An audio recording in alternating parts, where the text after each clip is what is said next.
Thank you, thank you. Hello, dzień dobry. Good to see some of you. I know who my true friends are. Thank you for coming. Thank you for waking up early after the party yesterday. How many people went to the party? Okay, I really appreciate you turning up this early. So the talk I'm going to give today is not the same as the one that was advertised. I like to throw surprises. So my original plans for this talk were to elaborate a little bit on the work that's been done recently with the Scala tooling working groups, the LSP group and the Scala tooling protocols group. These were formed this year. We had our very first meeting last night, but I'm not going to talk about that today. I'm just going to say that in a week or so we will give a write-up of what happened in that meeting. I can tell you already it was a big success. I'm very optimistic and I'm very hopeful about the future for Scala tooling. And it's a future that comes after, I think, many years of more or less inadequate tooling. I think we have a lot of people who put a lot of effort in, but for various reasons, for various details of the complexity of Scala, we've never really had great tooling. But last night we had, I think, the most important people in the tooling domain of Scala in the same room, talking with the same goal in mind to look for a much better future for Scala's tooling. I'll write a blog about it in a week. We will announce our mission statement then, and you can look forward to that. But today we'll have something a little bit different. But I will start with my own personal history of tooling in Scala. Back in 2004 when I started, I used Vi, or Vim, and Make. It's now 2018, and I still use Vi. I don't use an IDE. This is a personal choice.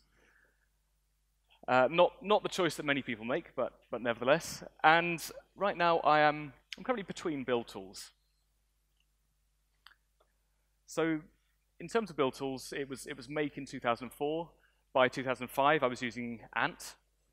Tried out Maven, 2006. Loving that XML. So I wrote a Scala wrapper around Maven, probably sometime around 2007. So I was writing Scala code to generate Maven files, just to make it a little bit nicer. Didn't really work. And I was back to Make in 2008, just calling the Scala C compiler directly, using shell scripting to manipulate class paths. And 2008, that was 10 years ago, and it's been more of the same for the last 10 years. I've never been fully satisfied with the situation. However, we can't overlook that Scala's tooling, and build tools in particular, are going through somewhat of a renaissance at the moment. We're seeing a number of existing tools being well established and benefiting from that position. So SBT is more or less ubiquitous in the open source community and also in the commercial field. Mill is new this year. That's Li Haoyi's build tool. CBT, Chris Fox build tool. These have exciting prospects for building Scala. Pants and Basil.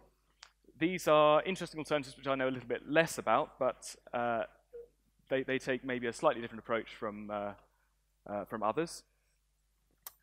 And of course, Maven and Gradle continue to exist despite everything. So I have been thinking about build tools quite seriously for probably 5 years now. I remember a chat I had with Miles Sabin probably about 5 years ago, where I talked about some ideas and then did nothing about them. But it did start some thought processes going on in the back of my mind. I thought, how could we fix things? How could we make things not just a little bit better, but radically better? How could we fix the build tool and publishing and distribution ecosystem? And after 5 years of thinking and doing nothing, I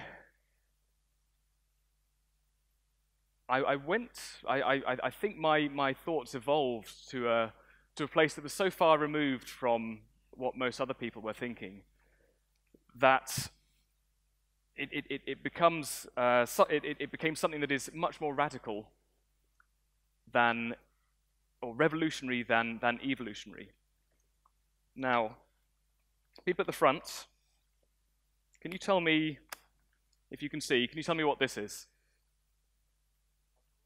Almost 5 times as much. $5 note. What's it made of? No, it's made of paper. Yeah, I've just ripped it. It's definitely paper. So we've had money in paper form for many years. And last year, or maybe it was the year before, the UK introduced these, which I really can't rip. This is plastic money with all sorts of new security features. It's still got an old lady on the back, and an old man on the front. It's Churchill. But there was some excitement when these plastic £5 notes came out. That it was new. It was more durable. It has new advanced security features. I think it's got some sort of iridescent ink and all sorts of things you can check to make sure it's a genuine note and that people don't copy it. But it's still got all the problems of money. You still have to keep it secure. It still takes up physical space. You still need a wallet to keep it in. It still gets returned to you in little lumps of metal if you get change. And it has all sorts of problems. And despite these problems, people are still excited by this small incremental change from paper to plastic. But meanwhile, I'm thinking of credit cards. I'm thinking of using my phone to pay for things. I'm thinking of blockchain, of course. These are radical ideas which completely shake up the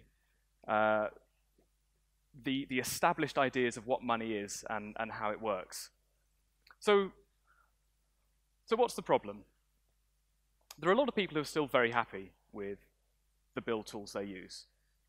And rightly so, because they have come on a long way in the last few years. There are people who are unhappy.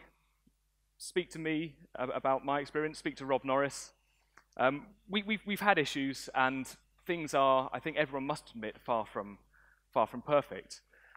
For SBT, because it is the most ubiquitous, but it applies to other build tools too, builds are too complex, I think. It's very difficult to reason about them. That's probably the number 2 problem with SBT.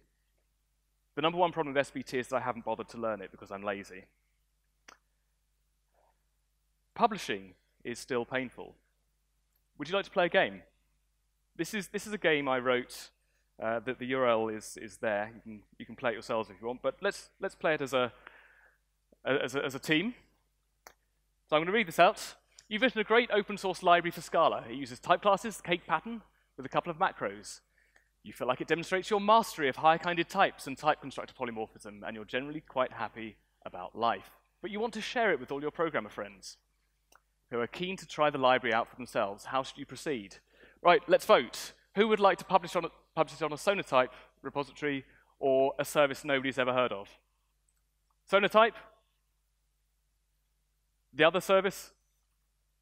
I'm going with Sonatype. Just one, I think. And if you've got an internet connection, I can click on that. It's going to be a huge disappointment if we can't.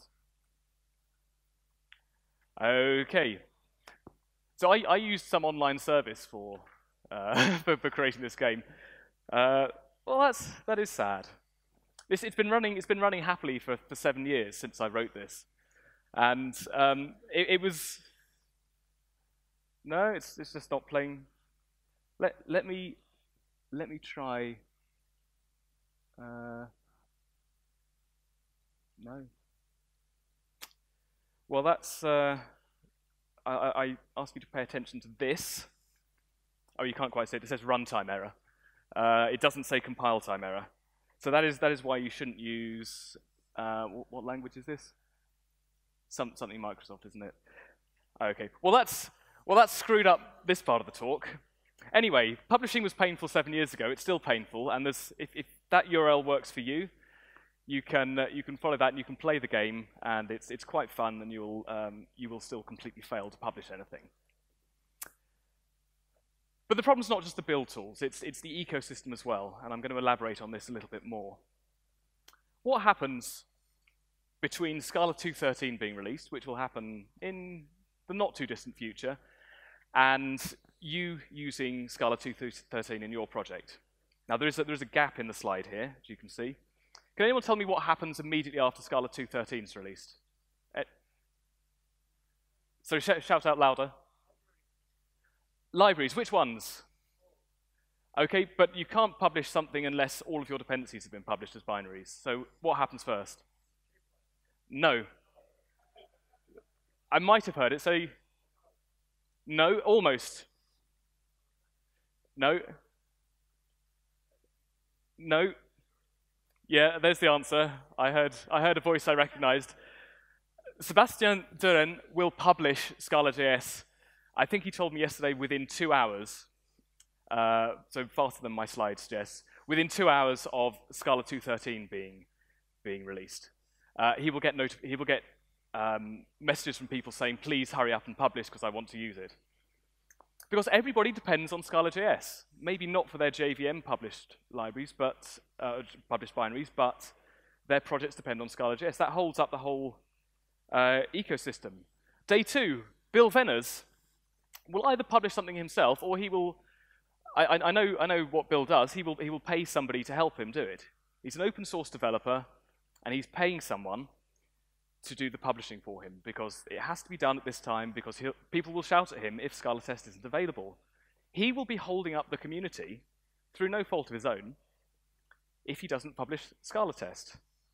By day 7, maybe Miles will have published Shapeless. Miles, I think, will be happy to ignore people for a few days, but will do something within a week, I would expect. And then maybe by the end of the first month, most of the commonly used Scala dependencies will have been republished for Scala 2.13. Now, it's not necessarily difficult. They may well be completely source compatible. There might be a few changes, but we're not talking a month's worth of work in order to bring these up to Scala 2.13 level. Maybe there's one little tiny library that nobody cares about, has no love, that takes 2 months to get published, or an extra month after that. So by day 61, you can actually start using Scala 2.13. That's not great. Like 2 months, depending on how many dependencies you have, 2 months between one project being released that is, let's, for the sake of argument, say, almost completely source compatible. 2 months to actually start using it. How slow are we? And there are knock-on effects from this. We start to publish fat jars. We remove the dependencies and we include them in the distribution. We copy-paste code to avoid having dependencies at all. That is, I think you will all agree, bad practice. But it might be better practice than relying on a dependency that's going to cause problems when you want to publish. And generally, we will artificially try to minimize the dependency tree depth. We'll try to minimize the dependencies we have and reduce our own dependence on other people, each one of whom is being relied upon. There's less code reuse and generally less modularity. It genuinely changes, this ecosystem we're stuck in, genuinely changes the code we write in what I think is a detrimental way. I very much support small, modular projects which do one task very well, which don't need to change frequently because they have a small surface area. We end up with bigger libraries. And I really don't think that we are probably a multi-billion-dollar industry, Scala. I don't think we should be relying on Sebastian to not take a vacation when Scala is released so that he can publish Scala.js. If it takes him a week longer than usual, everybody who depends on anything in the Scala community is a week later. No pressure, Seb. but it happens, yeah. And right. We also depend on Maven Central. We've got this one, it's been reasonably reliable, but one central point of failure. And generally, we publish everything multiple times. We publish different versions of what is essentially the same source code. Now, I'm working up to something here. I don't know if you've anticipated, but people are giving me advice. People say, don't write a build tool. Does anyone know who said this to me? Pretty much everyone, apart from this person. He said, with a glint in his eye, I think you should write a build tool, John. Julian Dragos, thank you. You have some responsibility for what's coming up. He said it wasn't sarcasm. It was the most earnest thing you've ever said. Well, wait and see what happens next. And this one, which I like, you can try and guess who said this. That's an interesting idea. I think it meets my golden rule that if you're going to do something which might fail, you should absolutely set out to fail in the most interesting way possible. Any guesses? Miles Sabin. Someone who has succeeded in some of the most interesting ways possible.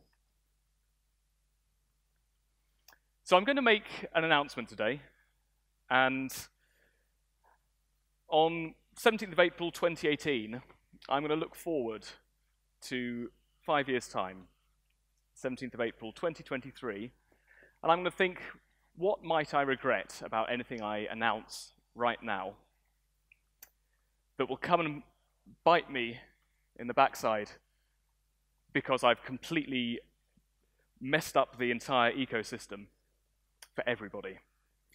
That is what's on my mind as I'm announcing something today.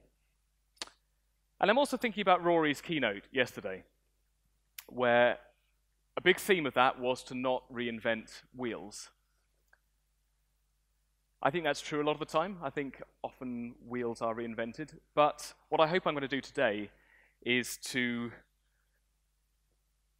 invent something that is better than a wheel. It's what I'm going to announce is something inspired in its name by my past experience of working with build tools in Scala. Fury is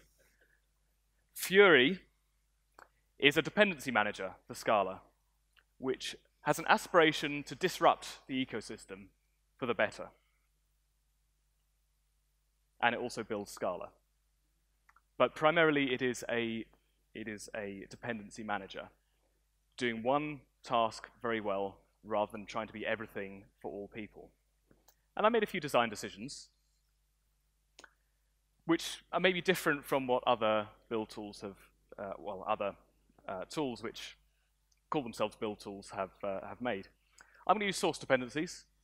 There's been a lot said over the last day or so about source dependencies versus binary dependencies. I'm not going to elaborate too much on that. It integrates with Git. I'm representing builds not as code, not as Turing-complete code that can do anything you want, but pure data. Builds do not need to be in the same repository as the project they're building. They can be externalized, and I encourage them to be externalized.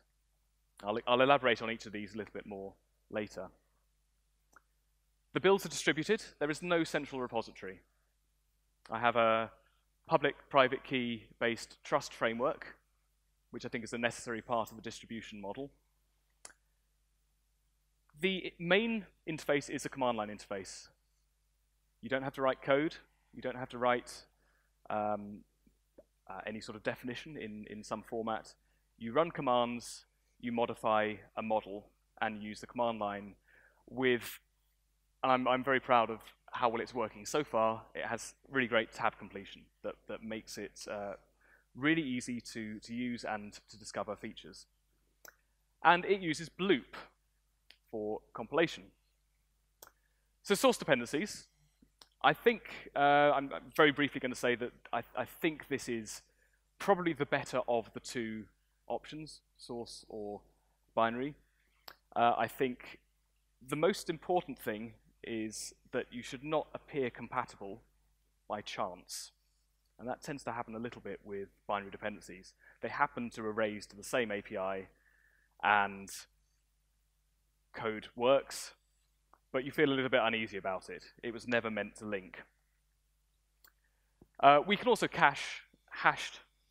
We can cache dependencies in some sort of hashed storage. So the first time you build everything, you have to wait a while.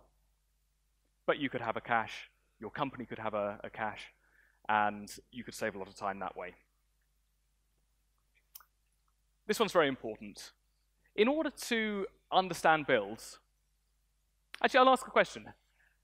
Who can understand an SBT build, any SBT build, within 60 seconds? So it is probably the two people I would have. I can't see who it is at the back. Oh no, it is Sebastian. Yeah, okay. So unsurprisingly, yeah, 3 people in the room can look at an SBT build and understand what it does. That's super impressive, but most people can't. With Fury, you can run a command, and it'll tell you what the build does. It'll tell you everything it does in order, or in a partial order, and you can look at it, and it's really trivial to see. So that's all about understanding and reasoning about your builds. They may be external.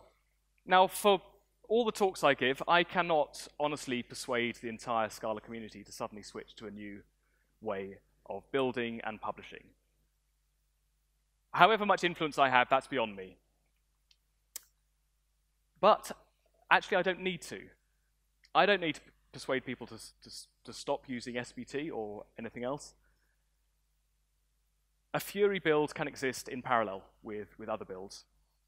It can coexist very happily. Anyone can publish a build for any project. All I need to do is persuade a small critical mass of people to get behind my idea. If I can persuade them to help me write the builds for the major projects in Scala, I'm bootstrapping the ecosystem.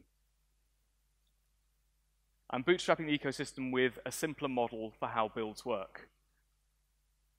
And I think it's easier to persuade people to go and do that when they believe that actually this is probably the only way you can do it. I don't think other tools like Mill have the ability to persuade everybody to adopt it overnight. And I hope that once I reach that critical mass, when there are enough people using it,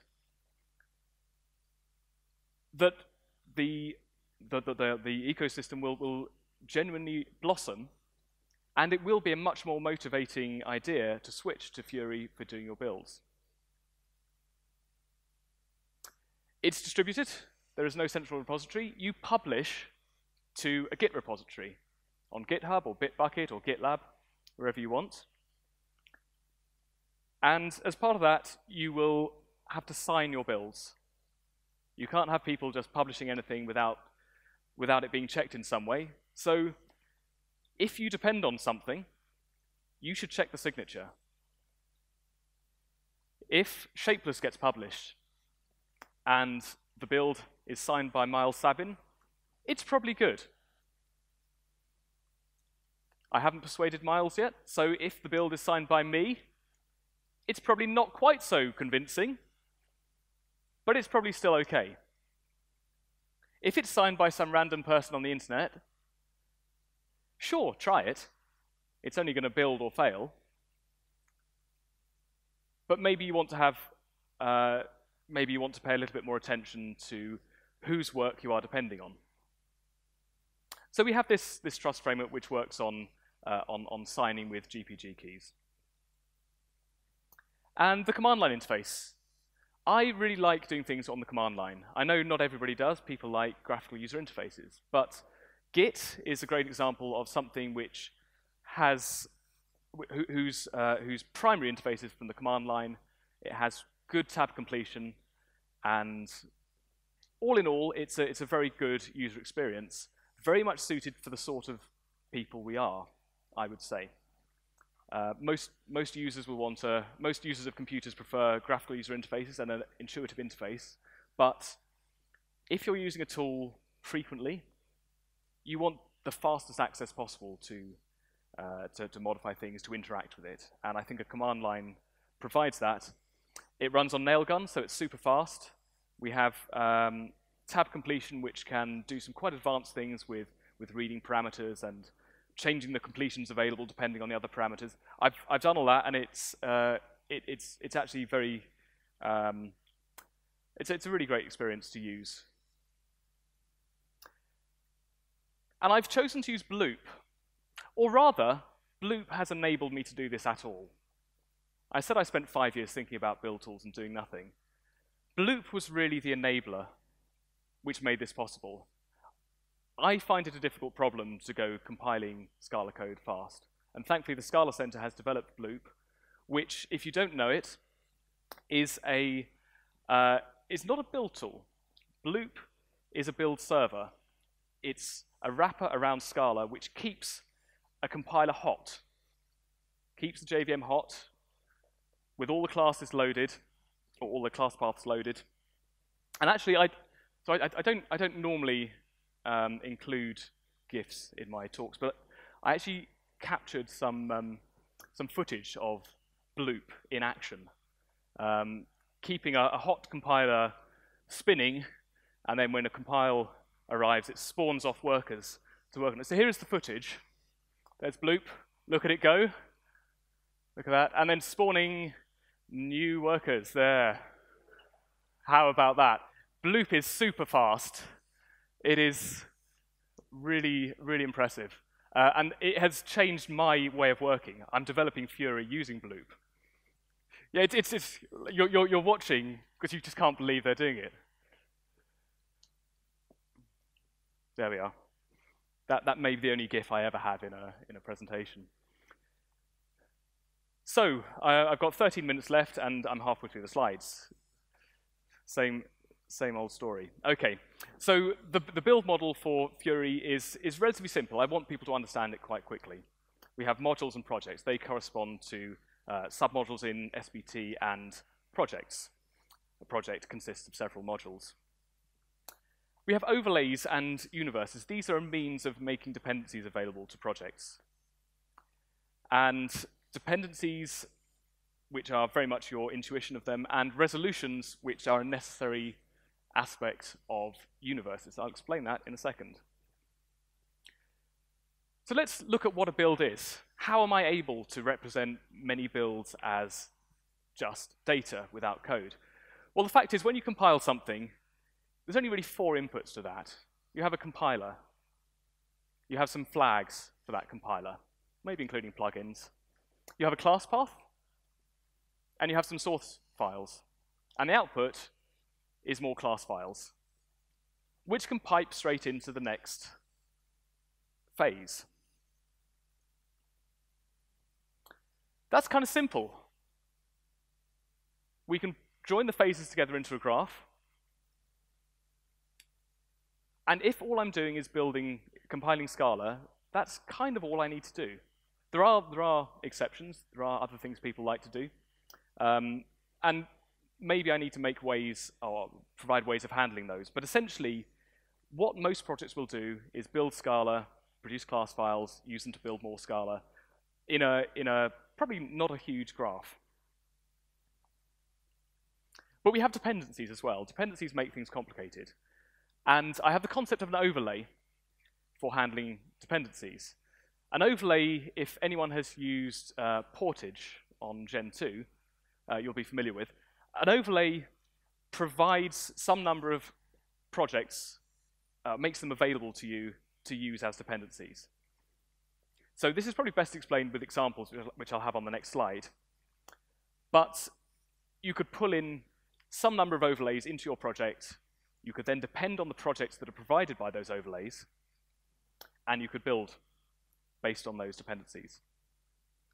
But there is one constraint which I impose. Overlays must form a universe. A universe has a major constraint, which is that any single project must resolve to a unique version of it. So if you have diamond inheritance, or sorry, I should say diamond dependencies, where your project depends on 2 different libraries which depend on different versions of the same library.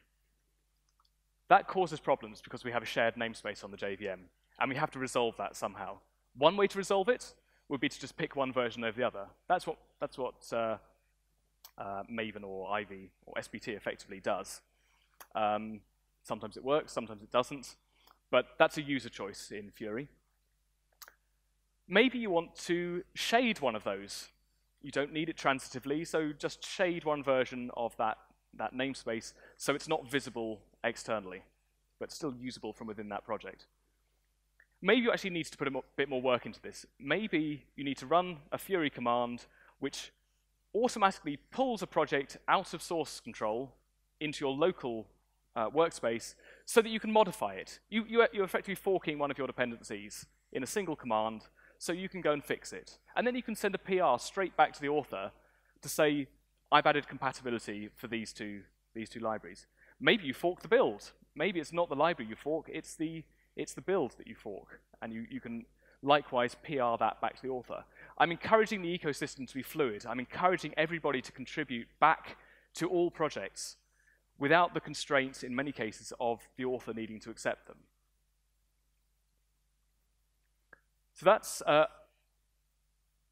the idea behind them. Let's give you some examples. So you might have an overlay which is just a single project. My Magnolia project, Cersei, Scala test, shapeless. You would depend on the overlay, and then you would import the overlay, and then you would depend on projects inside that are made available to you. But some people might like to group a number of projects together. I will certainly publish a propensive overlay with the projects I care about. 47 Degrees may do the same if they wanted to. And larger groups may provide what they may call a platform, which would be many of these. And they may maintain that platform, having a consistent set of versions of those libraries, all available together and released in a way that means you always have consistent and coherent versions of those libraries. Lightbend could certainly do the same thing.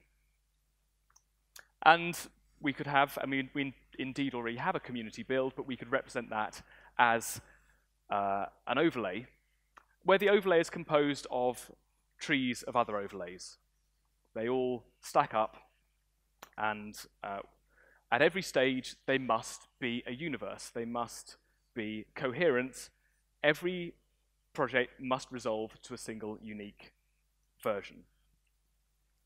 So I talked about universes already. Of course, universes may collide. You may pull in two conflicting universes. I also talked about how that might be resolved, so I'm ahead of myself on the slides, but still only 7 minutes left. Now, publishing becomes much easier. It involves a few things. We check we can build. We check that we're only depending on stuff locally. We're only depending on published sources. We can't publish on something that's only available on our local hard disk. We check that we are referring to those by an exact commit. And we sign that build. It's just a file, so we sign it, we tag it, and we publish it. Now that's a few steps, but it's one command in Fury. It's very easy. Cross-building, I have a story on this. A lot of builds become more complicated because they have to handle different versions of Scala with different source directories, different compilers, maybe Scala.js, Scala Native, maybe Dotty. And we have various plugins and tools that try to make this easier in SBT. All I do is I say that it's a completely separate build, except that I provide some convenient tools for modifying them in parallel. Because your builds will generally be mostly the same, but maybe with small variants for different compilers and different targets. So I'm not going to elaborate on that too much, but there is a story there. The big unknown for me is how many projects I can actually build with Fury. And this is something I think I probably won't know until I try to convert some of them. So this is an open question, but I'm hopeful that a large number of projects can be represented as a single Fury build. Installation is really easy. Doesn't work yet, by the way, but I do own this domain at least, and I will make it very easy to install. And you're probably about 2 or 3 commands away from creating your first build. So I'm not going to do a demo. It's not ready. I will You'll see a demo if you follow me on Twitter, and probably start checking in a couple of weeks or so. But I will show you some commands and what it actually looks like to use this. So let's create a new project. Fury init, give it a project name, specify a compiler, and we're going to create a module automatically. This isn't required, but we're going to create a module called macros. That will initialize a Git repository behind the scenes, but from your point of view, you now have your own publishable overlay, which contains a project and contains a module. I'm going to specify the source directory, where it's going to compile stuff from. It's in source/macros. It's easy. And you get tab completion on all this. That's a file name, so it's easy to complete. But when we have a new module called core, which depends on macros, we get tab completion on this one because we know that it's available. And it's fast and slick and instantaneous, and I really like it. And then we want to depend on some type level stuff. So let's add the overlay. There's the repository. I can even do tab completion on that because I can get a list of users and projects within that user. I did it in 2 parts. So that's really easy. That will clone the overlay repository. It doesn't exist, obviously, but that will then have available to it in our project things like shapeless/core that we can depend on. And maybe we add some sources and call Fury build, and it goes and builds it. That seems pretty easy compared to the experience with SBT. Now, I'm constraining your options. It is more limited, I have to say that. But if you've seen the talk Runar gave at Scala World, you will know that liberties constrain and constraints liberate. And I'm hoping to liberate the ecosystem with some constraints. Okay, that's maybe how the experience may be for an application developer. But let's say you're a library developer. You initialize your new library, very much the same as before. We're creating a core module straight out. And we're going to add some sources. We're going to add overlays and dependencies on them. We're going to add more modules and define the graph between them, just with a few commands. But we want to support both Scala 2.13 and 2.11. I'll do 2.12 later, but we're supporting 2.11. So let's branch the schema. Schema is the concept of a different variant of the build. So I'm calling this one 2.11 because it's going to be Scala 2.11. And my Scala 2.11 version is exactly the same, apart from this change I'm going to apply, which applies only to the Scala-2.11 schema. You can make changes globally, provided the thing you're changing is identical across all schemas. And then we can build. And if it builds with the code we've added, then great, we've got a library, and we can publish. And you didn't see the game, but this is how publishing will work in the future. It is easy. You give it a tag. You tell it which key you're going to sign with. Now everyone knows my email address. You're welcome. You get tab completion on that because GPG is on your computer, and it will tell you the list of the keys, the private keys that are available. You basically have to type about 6 characters and 3 tabs. It is very, very easy. Even Rob Norris will enjoy it. So that is the explanation I've got so far. I'm hoping to get a first release in time for Scala Days in New York. That's a couple of months away. I've got something that works already to some degree, but it's not good enough for a demo. Unless maybe you catch me afterwards and I'll be persuaded to show people. But it's going to be a full-time project for me over the next couple of months. I'm going to devote all my time to getting this ready and to a standard which is appropriate for something that you will depend on or could potentially depend on for your builds. So there will be both online documentation, stuff you can read on a website, and interactive documentation through the tool, which will make it discoverable, easy to learn, and fantastic, I hope. And in a couple of weeks, I hope to share some demos online. So follow me on Twitter, and you should see them when they happen. And I can't believe it, but I'm actually 5 seconds early. So thank you for listening, and if there's time, I'll take questions.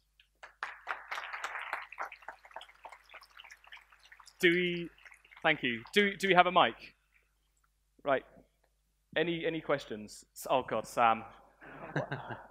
So I like the concept of source dependencies. Yeah, but? No, there's no but. It's a question. Okay. What about global optimizations? Could you, for example, turn on full inlining across the entire project and perhaps do AST rewriting to match a style of programming? For example, if you were to depend on ScalaZ, yeah, and then use some kind of rewriter that does map fusion, which you can only do if you're writing pure code, and perhaps the better monadic 4, but across the entire dependency tree. Is that something you could do? So it's no is the answer, but the answer is no with Fury, and the answer is yes with some other tool which uses Fury. So there are many things that people might want to do with a build, and this is why I'm not really calling it a build tool. It builds, but it builds Scala. It doesn't build general stuff. SBT and the other build tools you'll see in the Scala community will build general stuff.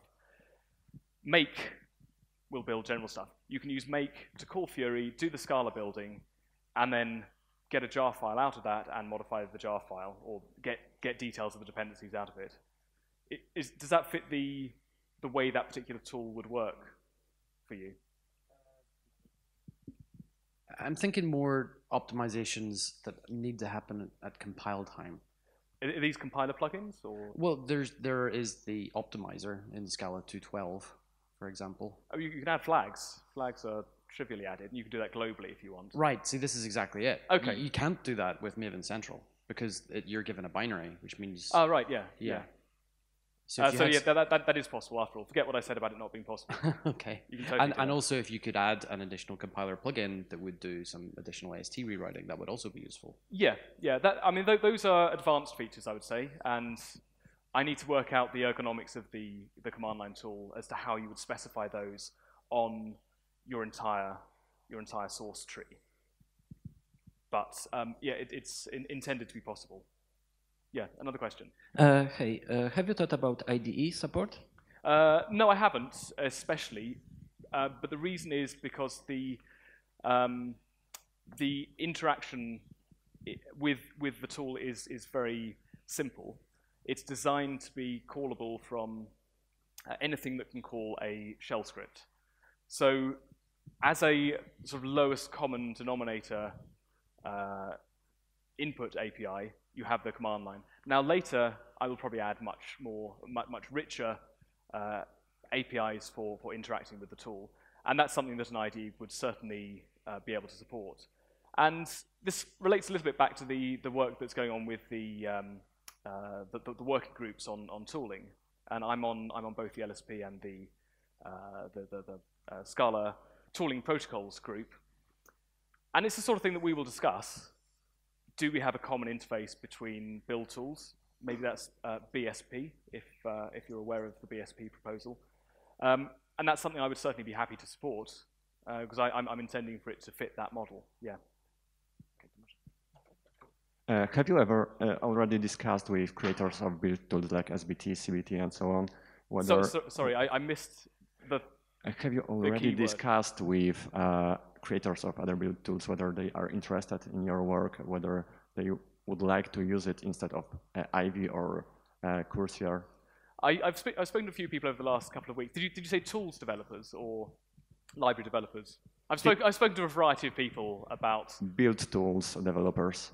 Some of the people I've spoken to are build tool developers. Yes, I've also spoken to library developers, and they've raised concerns like, well, I can't represent my build in your model, and that's fair. And I have to think maybe there are things I need to change about my model to support that.